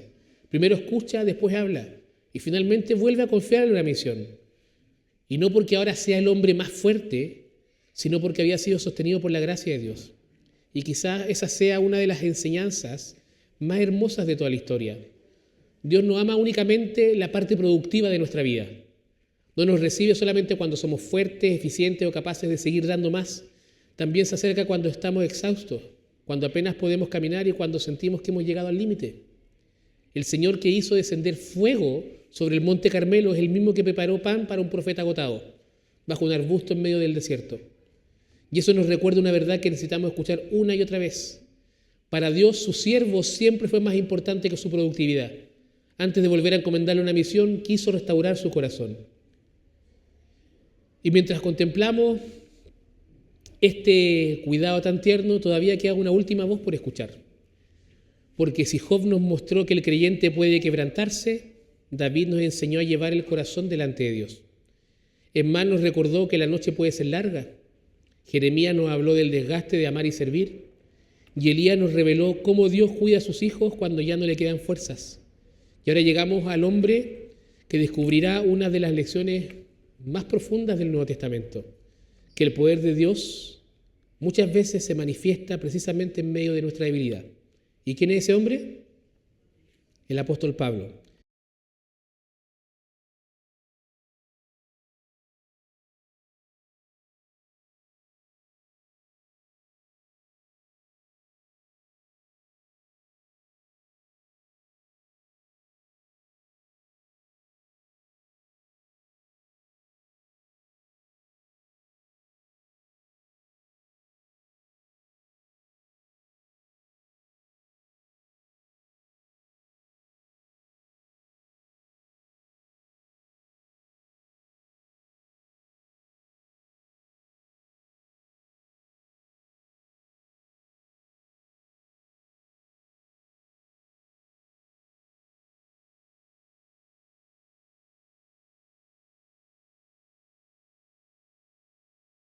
Después de haber recorrido la vida de Job, de David, de Emán, de Jeremías y Elías, alguien quizás podría pensar que todas estas historias pertenecen al Antiguo Testamento y que después de la venida de Cristo la vida del creyente debería desarrollarse de otra manera. Sin embargo, cuando abrimos las páginas del Nuevo Testamento descubrimos algo que es muy distinto. Allí encontramos al apóstol Pablo, que es probablemente el misionero más influyente de la historia de la Iglesia, un hombre lleno del Espíritu Santo, un hombre usado por Dios para plantar iglesias, para escribir gran parte del Nuevo Testamento y llevar el Evangelio hasta los confines del mundo. Y aún así encontramos a un hombre profundamente consciente de que seguía siendo frágil, ¿no es cierto? De que seguía siendo débil. Y esto resulta importante porque nosotros muchas veces idealizamos a Pablo. Lo vemos enfrentando cárceles, persecuciones, naufragios y toda clase de peligros, y terminamos imaginándolo como un creyente casi invulnerable, ¿no es cierto? Y sin embargo, el propio Pablo nunca quiso proyectar esa imagen, al contrario, permitió que las iglesias conocieran su fragilidad para que nadie confundiera el poder de Dios con su capacidad personal. Y en su segunda carta a los Corintios habla de un aguijón de la carne. ¿Han leído esto alguna vez? El aguijón de la carne de Pablo. Nunca se explica realmente qué es lo que era este aguijón. Y quizás eso sea providencial, porque permite que creyentes de todas las épocas puedan verse reflejados en su experiencia, porque aquí lo importante no es identificar el aguijón, lo importante es descubrir lo que Dios le enseñó mientras convivía con él. Pablo nos dice que rogó al Señor 3 veces para que se lo quitara. Y eso también merece nuestra atención, porque no ocultó su necesidad. No pensó que pedir alivio fuera falta de fe. ¿Qué hizo? Llevó su carga delante del Señor con absoluta sinceridad. Y eso también nos libera, porque pedir ayuda, pedir descanso o pedir sanidad nunca ha sido una señal de poca fe. También el gran apóstol Pablo lo hizo. El problema quizás para algunos puede ser, fue que la respuesta de Dios fue distinta a la que probablemente Pablo esperaba. En lugar de quitarle el aguijón, el Señor le respondió diciéndole: bástate de mi gracia, pues mi poder se perfecciona en la debilidad. 2 Corintios 12, 9. Y creo que pocas frases confrontan tanto nuestra manera de pensar como esta. ¿Por qué? Porque vivimos convencidos de que nuestro valor depende de ser fuertes, capaces, ser autosuficientes. Incluso dentro de la iglesia podemos terminar creyendo que la madurez espiritual consiste, como les dije, en necesitar cada vez menos la gracia de Dios. Y Pablo descubre exactamente lo contrario. Comprende que la gracia no es solamente aquello que nos salvó el día en que nos convertimos a Cristo, es aquello que sostiene cada día de nuestra vida. Nunca dejamos de necesitar la gracia. Mientras más caminamos con Cristo, más conscientes nos volvemos de nuestra dependencia de Él. Por eso Pablo puede escribir algo que a primera vista parece imposible de entender. Muy gustosamente, pues me gloriaré más bien en mis debilidades para que el poder de Cristo more en mí, dice 2 Corintios 12, 9. Ahora, él no está diciendo que disfrute sufrir, tampoco está llamando bueno al dolor o a la enfermedad. Lo que celebra él es haber descubierto que su debilidad ya no era un obstáculo para que Dios obrara. Había dejado de confiar en sus propias fuerzas para descansar completamente en la suficiencia de Cristo. Y quizá esta es una de las enseñanzas más liberadoras para nuestra salud mental. Muchas veces vivimos agotados porque intentamos sostener todo solos. Y lo tratamos de hacer cuando nunca hemos sido llamados a sostener de esta forma. No podemos sostener todos. Queremos controlar todas las circunstancias, queremos resolver todos los problemas y mantener siempre una imagen de fortaleza delante de los demás. Nos exigimos ser capaces de todo, responder siempre bien y de nunca mostrar nuestras grietas. Pero la vida cristiana nunca fue diseñada para personas autosuficientes. Y en este punto, Paul David Tripp hace una observación que considero muy acertada. Él dice que la vida cristiana nunca consiste en personas fuertes siguiendo a Jesús, consiste en personas débiles sostenidas diariamente por un Salvador infinitamente fuerte. Y esa sola verdad cambia por completo nuestra perspectiva, porque dejamos de medir nuestra espiritualidad por la cantidad de recursos que encontramos dentro de nosotros mismos y comenzamos a medirla por la profundidad de nuestra dependencia de Cristo. Dejamos de preguntarnos, ¿soy lo suficientemente fuerte para enfrentar esto? Y empezamos a preguntarnos, ¿estoy descansando en aquel que sí es lo suficientemente fuerte?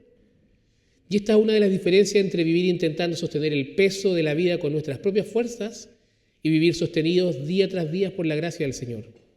Y creo que eso resume muy bien todo el recorrido que hemos hecho hasta aquí. Como le dije, Job nos mostró que el creyente puede quebrarse. David nos enseñó que podemos llevar nuestro corazón delante de Dios. Emán nos recordó que la noche puede ser larga. Jeremías nos mostró que amar y servir también desgasta el alma. Y Elías nos reveló la ternura con la que Dios cuida a sus hijos cuando ya no le quedan fuerza.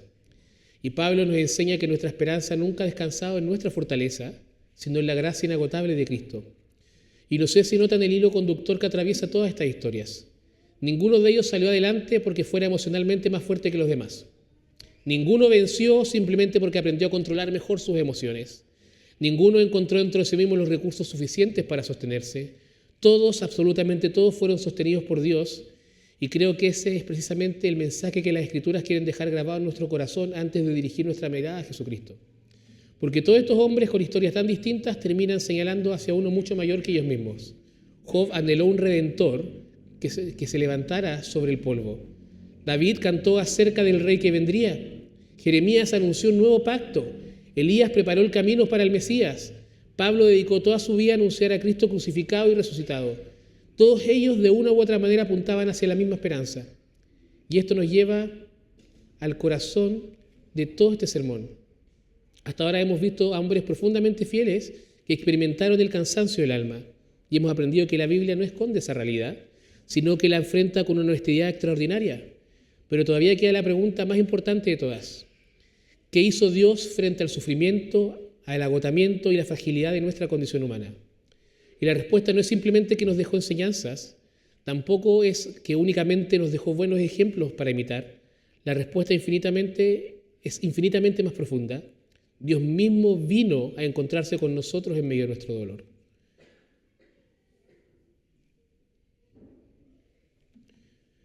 Si yo dejara este tema hasta aquí, hasta donde llegamos ahora, todavía faltaría lo más importante.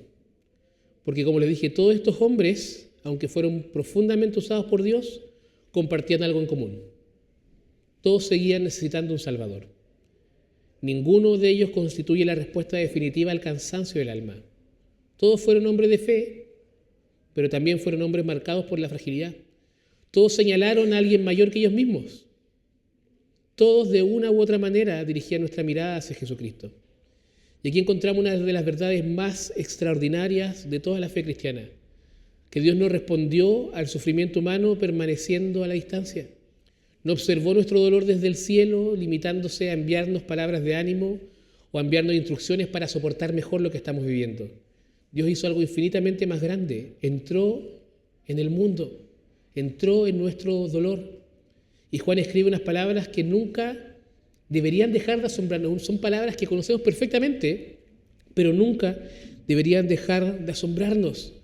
Y el Verbo se hizo carne y habitó entre nosotros. La hemos leído tantas veces que corremos el riesgo de perder el impacto que tienen. El Creador entró en su creación. El Dios eterno aceptó vivir dentro de un cuerpo humano. Aquel que sostiene el universo con la palabra de su poder, decidió experimentar las limitaciones propias de nuestra humanidad. Y eso significa que Jesús conoció el cansancio después de caminar largas jornadas por los caminos polvorientos de Galilea, sintió hambre después de ayunar 40 días en el desierto, tuvo sed junto al pozo de Sicar, durmió profundamente en medio de una tormenta porque su cuerpo estaba exhausto, experimentó el rechazo de aquellos a quienes él vino a salvar, fue malinterpretado por su propia familia, fue traicionado por uno de sus amigos más cercanos, negado por otro y abandonado por prácticamente todos sus discípulos.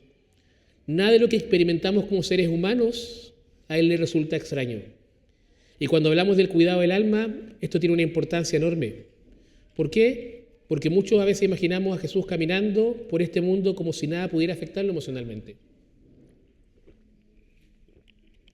Como si él hubiera atravesado la vida con una serenidad inquebrantable, inmune al dolor que nosotros experimentamos.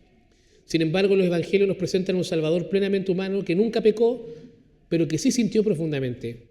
Y quizás una de las escenas más conmovedoras ocurre frente a la tumba de Lázaro, ¿no es cierto? Jesús llega a Betania, sabiendo perfectamente lo que está a punto de hacer. Él sabe que en pocos minutos llamará a su amigo y éste saldrá vivo de la tumba. Él conoce el final de la historia y, sin embargo, antes de pronunciar una sola palabra de poder, contempla el dolor de Marta, contempla el dolor de María y de todos los que están llorando alrededor de esa tumba. Entonces Juan registra el versículo más breve de toda la Biblia, pero también uno de los más profundos, que es: Jesús lloró. Y personalmente a mí siempre me ha impresionado ese momento. Jesús no está llorando porque haya perdido el control de la situación, tampoco porque ignora lo que está a punto de suceder. Llora porque ama. Llora porque contempla el devastador efecto que el pecado ha producido sobre la creación. Llora porque la muerte sigue siendo un enemigo, y esto nos enseña algo profundamente consolador. Conocer el propósito de Dios no elimina necesariamente el dolor. Jesús conocía perfectamente el plan del Padre y aún así derramó lágrimas. Por eso nunca deberíamos avergonzarnos de llorar delante de Dios. Porque las lágrimas, les dije, no son siempre una señal de debilidad espiritual. Muchas veces son la expresión más sincera del amor y del quebranto de un corazón que todavía anhela la restauración completa de todas las cosas. Pero los evangelios nos muestran todavía una escena aún más profunda. Horas antes de ser crucificado, Jesús entra en el huerto de Getsemaní y allí comienza una batalla que pocas veces alcanzamos a dimensionar. Lucas, que además era médico, ¿no es cierto?, nos dice que mientras Jesús oraba, dice, estando en agonía, oraba con mucho fervor y su sudor se volvió como gruesas gotas de sangre que caían sobre la tierra. Esto está en Lucas 22, 44. Y a lo largo de la historia, muchos médicos han señalado que existe una condición extremadamente rara, conocida como hematidrosis, en la que una presión emocional extrema puede provocar la ruptura de pequeños vasos sanguíneos alrededor de las glándulas sudoríparas. Y no sabemos exactamente cómo describir lo que ocurrió aquella noche en Getsemaní, pero sí sabemos lo que Lucas quería transmitirnos, que la angustia de Jesús fue absolutamente real. Y eso significa que nuestro Salvador conoce lo que es experimentar una presión emocional tan intensa que incluso alcanza el cuerpo. Cuando hablamos de ansiedad, de angustia profunda, de depresión o de un corazón sobrecargado, no estamos hablando de algo que Jesús observe desde lejos. Él sabe lo que significa sentir el peso de una carga que parece aplastar el alma, no porque hubiera pecado, no porque le faltara fe, sino porque decidió asumir plenamente nuestra humanidad para redimirla. Y hay un detalle de Getsemaní que me parece a mí aún más hermoso, y es especialmente hermoso, porque antes de comenzar a orar, Jesús no se aleja completamente solo. Lleva consigo a Pedro, a Jacobo y Juan, y entonces Él les dice unas palabras que deberían llamarnos profundamente la atención. Él les dice en Mateo 26, 38, mi alma está muy afligida hasta el punto de muerte. Quédense aquí y velen conmigo. Escuchen bien lo que Jesús está diciendo. El Hijo de Dios pone nombre a lo que está viviendo. No está escondiendo su angustia, no finge que todo está bien, no aparenta una fortaleza que no necesita demostrar. Les abre su corazón y les pide que permanezcan con Él. Y esto también tiene mucho que enseñarnos. Como les dije, vivimos en una cultura que nos empuja a resolverlo todo solos. Nos cuesta reconocer que estamos agotados, nos cuesta decir que necesitamos ayuda. Pensamos que admitir nuestra fragilidad sería una señal de fracaso, pero Jesús muestra algo completamente distinto. La vulnerabilidad no siempre es falta de fe. Muchas veces simplemente es la expresión de nuestra humanidad. Si el Hijo de Dios quiso atravesar la hora más difícil de su vida, acompañado por otros, ¿por qué nosotros pensamos siempre que debemos cargar nuestras cosas solos? Lamentablemente, aquellos discípulos terminaron durmiéndose, ¿no es cierto? No pudieron acompañarlos como Él esperaba, y sin embargo Jesús siguió avanzando hacia la cruz. Y allí el sufrimiento llega a su punto más alto. Judas lo entrega, Pedro lo niega, los discípulos arrancan, huyen, la multitud pide su muerte. Es golpeado, humillado, escupido y clavado en un madero. Y mientras carga sobre sí el pecado del mundo, pronuncia uno de los clamores más sobrecogedores de toda la Escritura. Dios mío, ¿por qué me has abandonado? No son las palabras de un hombre que dejó de confiar en el Padre.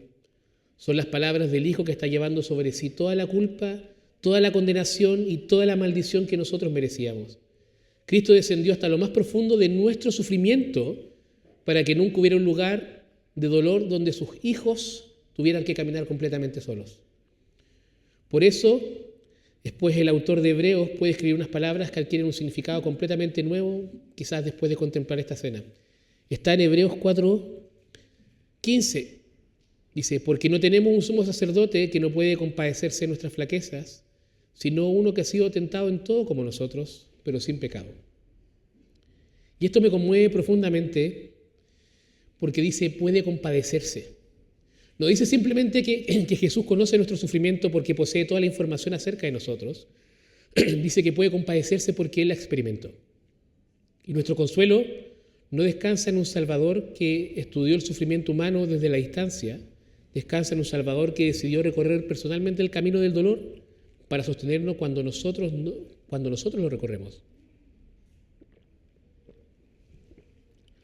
Eso significa que si alguna vez has llorado, Jesús sabe lo que significan esas lágrimas.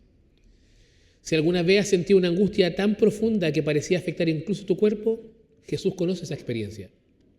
Si alguna vez has necesitado que alguien permaneciera simplemente a tu lado, Jesús también pidió compañía en Getsemaní.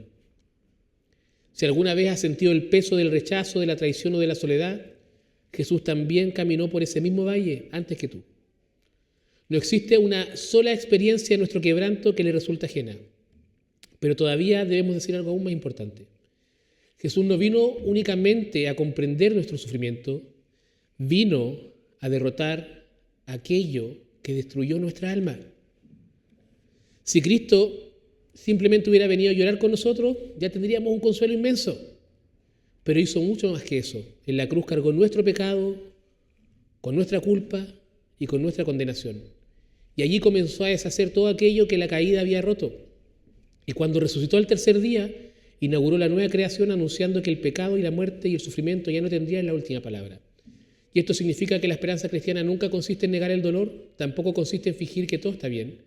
Nuestra esperanza consiste en saber que el dolor ya no tiene la última palabra, porque Cristo ha vencido aquello que lo produjo.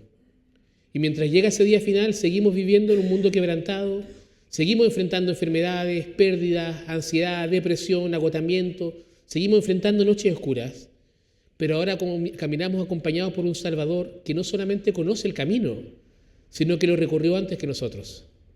Y precisamente porque Él caminó delante de nosotros, podemos seguir avanzando, incluso cuando sentimos que nuestras fuerzas se han terminado. Y esta es la esperanza del Evangelio, que no descansamos en la fortaleza de nuestra mente, no descansamos en el equilibrio de nuestras emociones, ni siquiera en la intensidad de nuestra fe.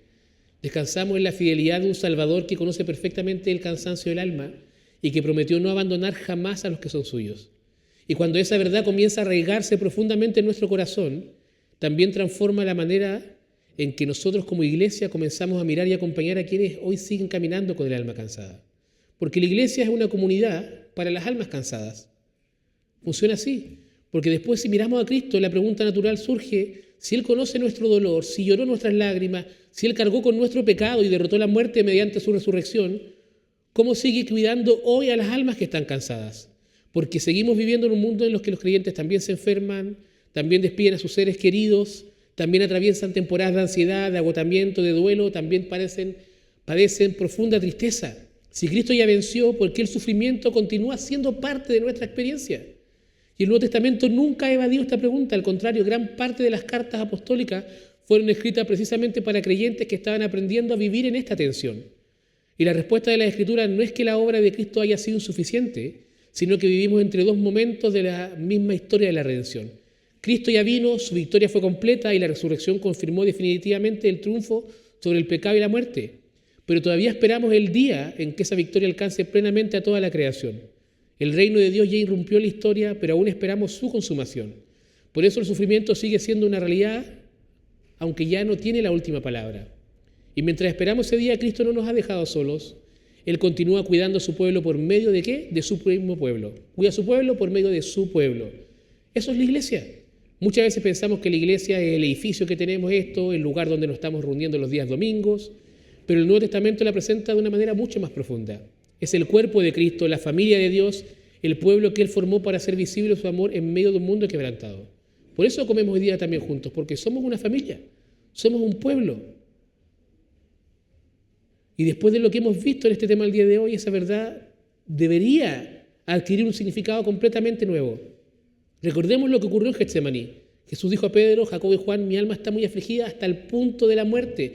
Quédense aquí y velen conmigo. Nuestro Señor quiso atravesar la hora más difícil de su vida acompañado por otros. Y ahora Él llama a su iglesia a convertirse en esa compañía para quienes hoy también caminan con el alma cansada. Cristo sigue mostrando compasión a través de hombres y mujeres que escuchan, que oran, sirven y permanecen al lado de quienes ya no tienen fuerza. Por eso Pablo escribe a los creyentes de Galacias: lleven los unos las cargas de los otros y cumplan así la ley de Cristo, en Gálatas 6:2. Y me parece una imagen extraordinariamente hermosa, porque Pablo no está simplemente hablando de decir, denle un consejo, ¿no es cierto? No le dice simplemente pronúnciale palabras de ánimo. Esas cosas son necesarias, sí lo son, pero habla de llevar cargas.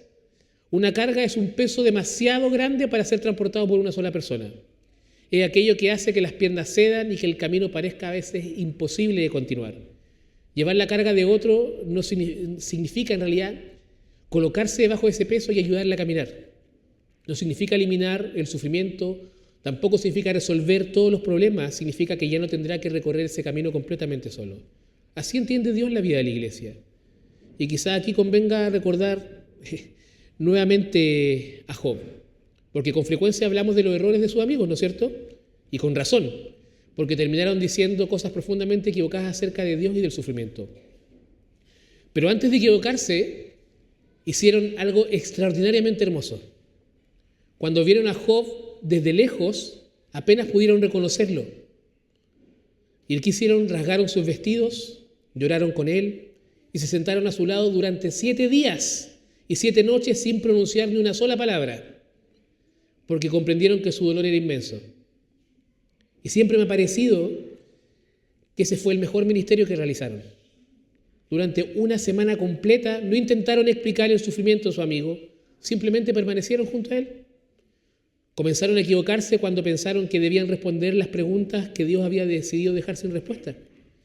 Y creo que la iglesia al día de hoy necesita recuperar esa sabiduría. Necesitamos recuperar esto. Porque, como les dije, vivimos en una cultura que valora la respuesta rápida, ¿no es cierto? No sé, algo, inteligencia artificial, porque quiero la respuesta ahora ya. Y nos incomoda todo aquello que permanece abierto. Cuando un hermano comparte su dolor, sentimos casi inmediato la necesidad de decir algo que resuelva, ¿no es cierto? E incluso nos cuesta cuando tenemos que asistir a un funeral, un velorio, y está el familiar ahí, ¿no es cierto? La pregunta que siempre hacemos es: ¿qué le digo? ¿Qué le digo? ¿Por qué? Porque tratamos de explicar lo que está ocurriendo. Necesitamos decir algo que resuelva. Sin embargo, muchas veces el amor cristiano comienza de una manera mucho más sencilla. Comienza permaneciendo. Antes de convertirnos en maestros, somos llamados a ser hermanos. Antes de explicar el dolor, somos llamados a compartirlo. Porque una verdad bíblica dicha sin compasión puede convertirse en un peso aún mayor para quien ya está agotado. Y todo esto también transforma la manera en la que acompañamos nosotros a quienes luchan con su salud mental. Porque después de recorrer este camino por las Escrituras, ya no debería sorprendernos que un creyente sincero experimente ansiedad, una tristeza profunda, un duelo prolongado o un agotamiento emocional que parece no terminar. Tampoco deberíamos reducir automáticamente toda la lucha a una única explicación.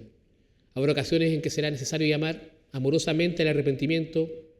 Otras veces será necesario ayudar a restaurar relaciones que están profundamente quebradas. Habrá personas que simplemente van a necesitar descansar después de largos periodos de desgaste. Otros quizás van a necesitar ayuda médica para enfrentar enfermedades que afectan el funcionamiento de su propio cuerpo. Y muchas veces encontraremos varias de estas realidades ocurriendo al mismo tiempo. Precisamente por eso el cuidado pastoral requiere humildad. No siempre vamos a tener todas las respuestas. Tampoco vamos a comprender completamente todo lo que el otro está viviendo. Pero siempre podemos reflejar el carácter de Cristo mediante una presencia paciente, compasiva y llena de esperanza. Edward Wells suele decir que uno de los mayores regalos que un creyente puede ofrecer a otro consiste simplemente en ayudarle a recordar que no está solo. Y creo que esa frase resume maravillosamente la vocación de la iglesia. El sufrimiento suele convencernos de que nadie puede comprender realmente nuestro dolor, de que nadie me entiende cómo me siento. Y el Evangelio responde diciéndonos que Cristo sí lo comprende y que la iglesia se convierte en el instrumento mediante el cual esa presencia de Cristo comienza a hacerse visible en la vida cotidiana. Cada vez que uno visita a alguien enfermo, cada oración que se comparte, cada conversación sincera, cada comida preparada para una familia que atraviesa una crisis, cada abrazo, cada silencio respetuoso junto a una cama del hospital o junto a una tumba, cada creyente que decide permanecer cuando sería mucho más fácil marcharse, son pequeñas expresiones del cuidado de Cristo hacia las almas cansadas. Quizás por eso podríamos decir que una iglesia sana no es una iglesia donde nadie sufre, porque esa iglesia no va a existir hasta que Cristo vuelva. Una iglesia sana es aquella donde nadie tiene que sufrir completamente solo. Y ese es el Evangelio hecho visible. Cristo prometió estar con nosotros todos los días hasta el fin del mundo, y en su sabiduría ha querido hacer visible muchas veces esa promesa por medio de su propio pueblo. La iglesia no reemplaza a Cristo, la iglesia hace visible el cuidado de Cristo mientras esperamos el día en que Él vuelva. Y seguimos esperando ese día porque, como dice Pablo en Romanos 8, nosotros mismos gemimos, ¿no es cierto?, como dijimos en un principio, aguardando la redención de nuestro cuerpo. Todavía vamos a visitar hospitales, todavía seguiremos despidiendo a nuestros seres queridos, todavía seguiremos llorando con los que lloran, pero ahora lo hacemos con la esperanza que el mundo no tiene. Caminamos juntos, llevamos las cargas de los otros y seguimos avanzando con la certeza de que un día el mismo Cristo que hoy sostiene las almas cansadas secará para siempre toda la lágrima de los ojos de su pueblo. Y para ir finalizando, hemos visto que Dios no ignora el sufrimiento de sus hijos. Hemos visto que acompaña a los quebrantados, que sostiene a los cansados, que en Cristo Él entró personalmente en nuestro dolor y que hoy sigue cuidándonos por medio de su iglesia. Pero todavía queda la última pregunta. ¿Llegará el día en que el sufrimiento termine para siempre? ¿Existirá un momento en que el alma ya no vuelva a cansarse? Y la respuesta de la Biblia es un sí lleno de esperanza. Porque nuestra esperanza nunca ha consistido simplemente en sobrellevar mejor esta vida. Tampoco consiste únicamente en recibir el consuelo de Dios, porque mientras caminamos por este mundo, sufrimos, ¿no es cierto? Y por maravilloso que sea el consuelo, nos duele igual.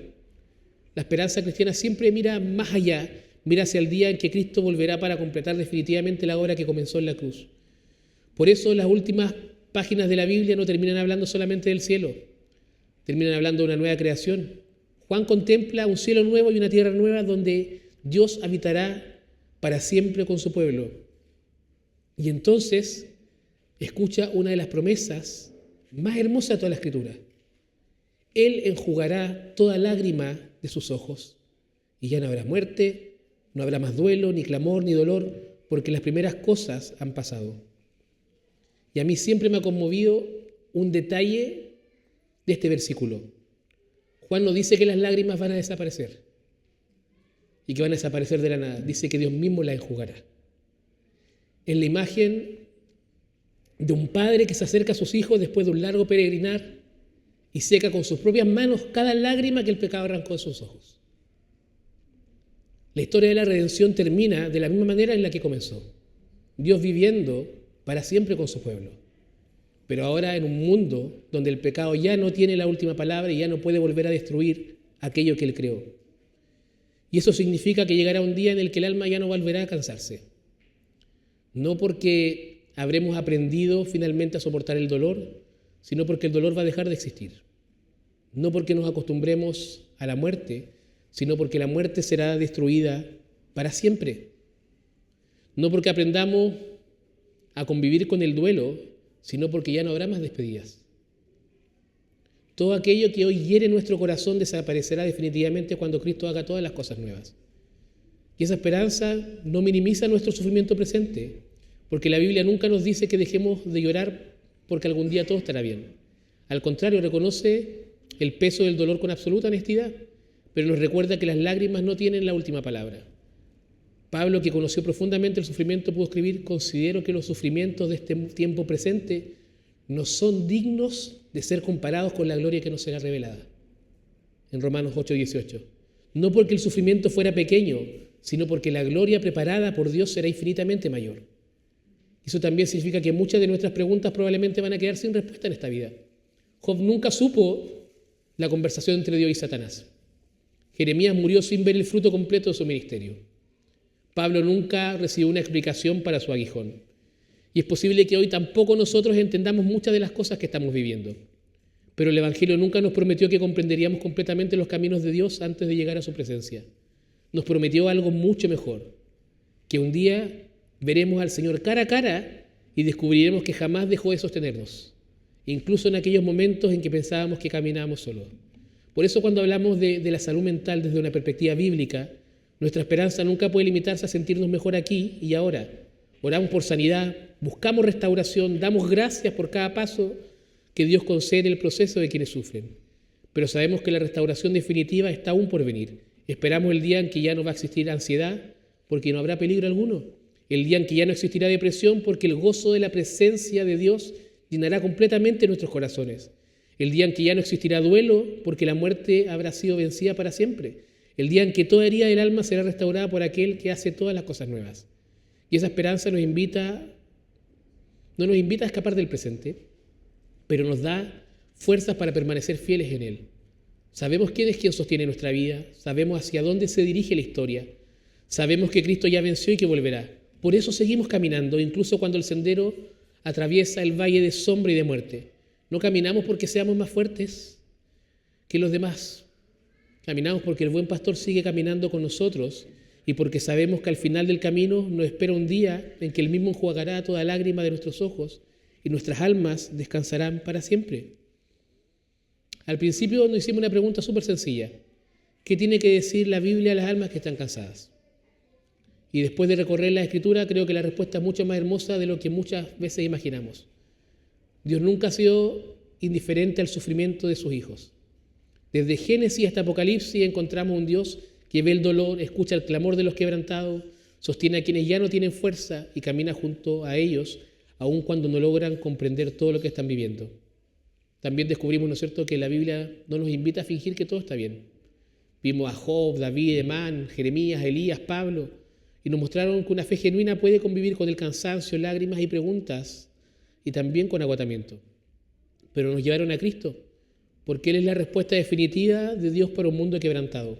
Él cargó con nuestro pecado, entró en nuestro sufrimiento, venció la muerte y prometió que un día hará todas las cosas nuevas.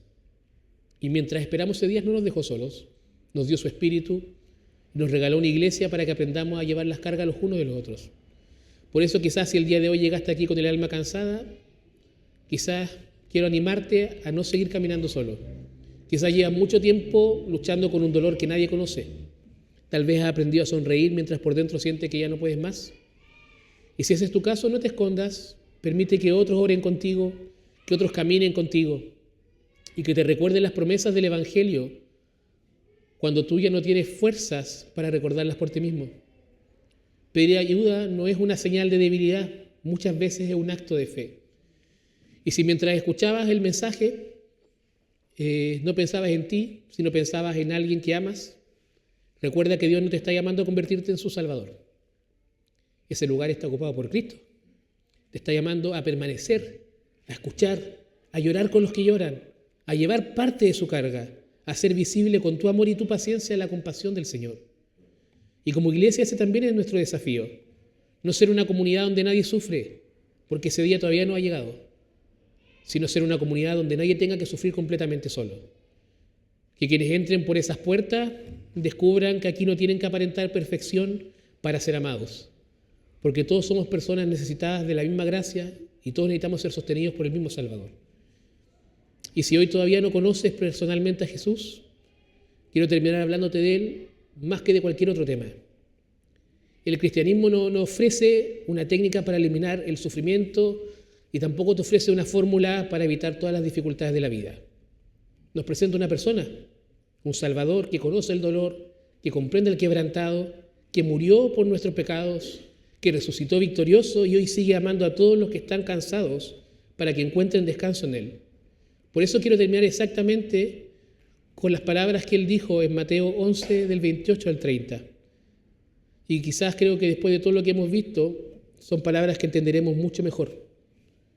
Vengan a mí todos los que están cansados y cargados, y yo les haré descansar. Tomen mi yugo sobre ustedes y aprendan de mí, que soy manso y humilde de corazón. Y hallarán descanso para sus almas, porque mi yugo es fácil y mi carga es ligera. Esta invitación sigue abierta el día de hoy. No te promete una vida sin lágrimas, no te promete respuestas para todas nuestras preguntas. Promete algo mucho mejor. Te promete que nunca tendrás que caminar solo. Porque el mismo Cristo que sostuvo a Job consoló a David, el que escuchó el clamor de Emán, el que fortaleció a Jeremías, el que restauró a Elías, el que sostuvo a Pablo y que venció en la cruz, es el mismo Cristo que sigue invitando el día de hoy a toda alma cansada a encontrar en Él el descanso que ninguna otra cosa puede dar. Los invito a orar.